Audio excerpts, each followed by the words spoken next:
สมณเณรเพิงสายสมณเณรเพิงสายสมณเณรวรภพสิงห์เฉยไลสมณเณรสมเพชรตัวแทนสมณเณรสมเพชรนะครับแล้วก่อนสมณเณรทุนเย็นสมณเณรยุนเมืองนะครับสำหรับนักธรรมชั้นตรี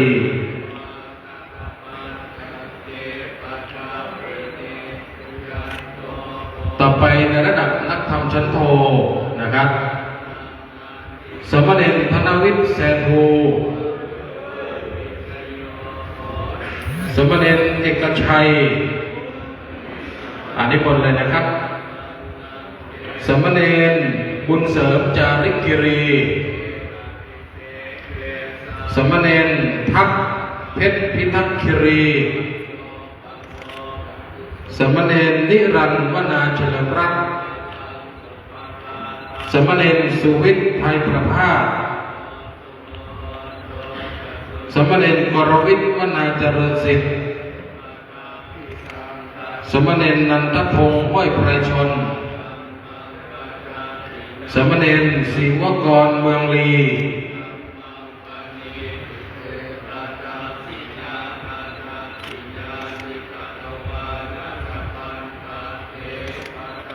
ต่อไปจะเป็นในระดับนักธรรมชั้นเอกนะครับนักธรรมชั้นเอกพระประภังกรชัยสุขศรีสองฟ้า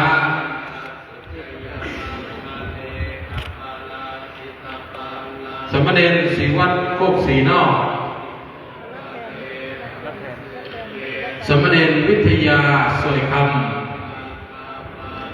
สมณเณรณรันทร์เซโยแลสมณเณรพัฒนาหลูมาและสมณเณรปฐมวงศ์ธราทิพย์นราเข้ารับทุนการศึกษานะครับไปนั่งรอถ่ายรูปใช่ไหมสำหรับนักธรรมชั้นเอกนะครับเดี๋ยวรอถ่ายรูปแป๊บหนึ่ง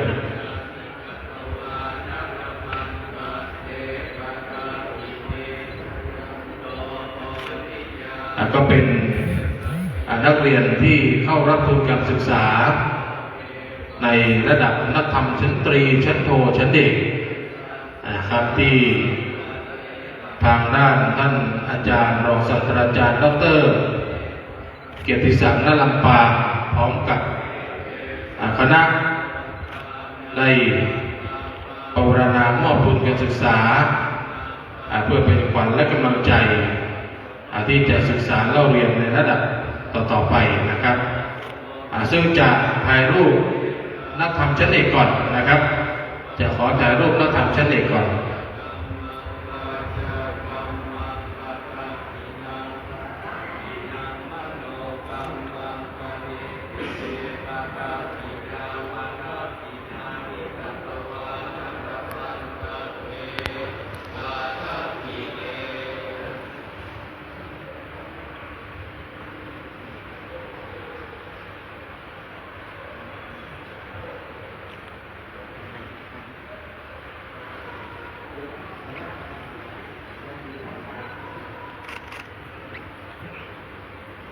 คุณพ่อประพันธ์คุณนานะครับอดีตข้าราชการบำนาญ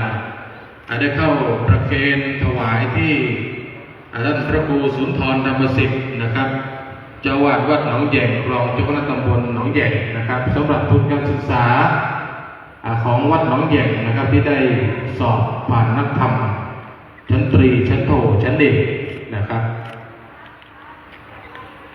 ขอบคุณอนุโมทนานะครับกับคุณพ่อประพันธ์คุณนานะครับอดีตข้าราชการบำนาญเรียนเชิญนะครับเรียนเชิญท่านแขกผู้มีเกียรตินะครับได้ร่วมถ่ายรูปนะครับแสดงความยินดีเรียนเชิญพ่อประพันธ์นะครับพวกเราถือพัดดีๆนะครับถือพัดดีๆหันมาทางไหล่ทางซ้ายนะครับซ้ายมือนะครับซ้ายมือนะครับหันมาทางซ้ายนะครับ องกล้องนะครับมองกล้อง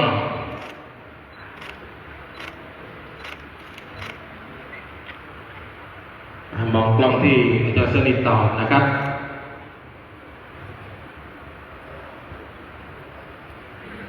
เรียบร้อยนะครับนักธรรมชั้นตรีชั้นโทชั้นไทยนักธรรมชั้นโทลุกมาเลยนะครับนักธรรมชั้นโทมาเลยนะครับใครที่สอบผ่านนักธรรมชั้นโทนะครับมาเลยลุกมาเลยมาถ่ายรูปก่อนนะครับนิมนต์มาเลย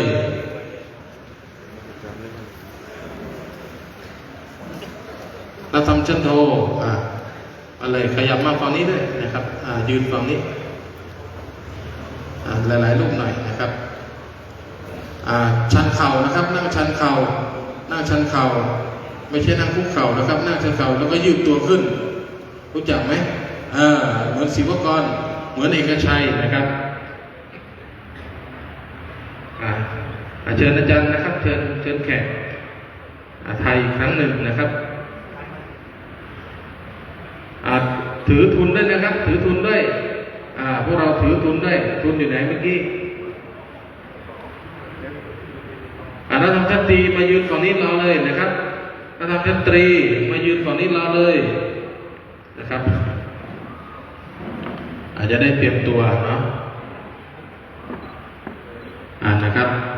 มองกล้องนะครับมองกล้องนะครับ1 2มองกล้องจะสนิทต่อนะครับ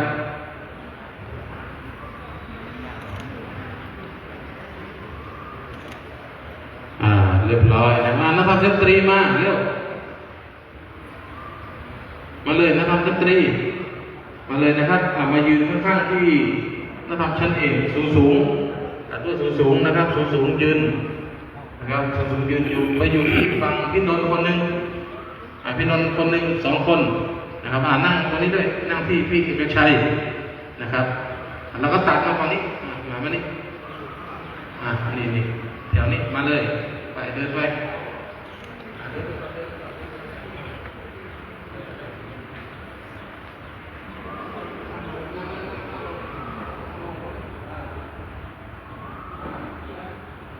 นักธรรมชั้นตรีนั่งคุกเข่านะครับมานี่ที่เหลือมาฝั่งนี้มหาพระอาจารย์ที่เหลือมหาพระอาจารย์3 รูปมา3 รูปมหาพระอาจารย์3 รูป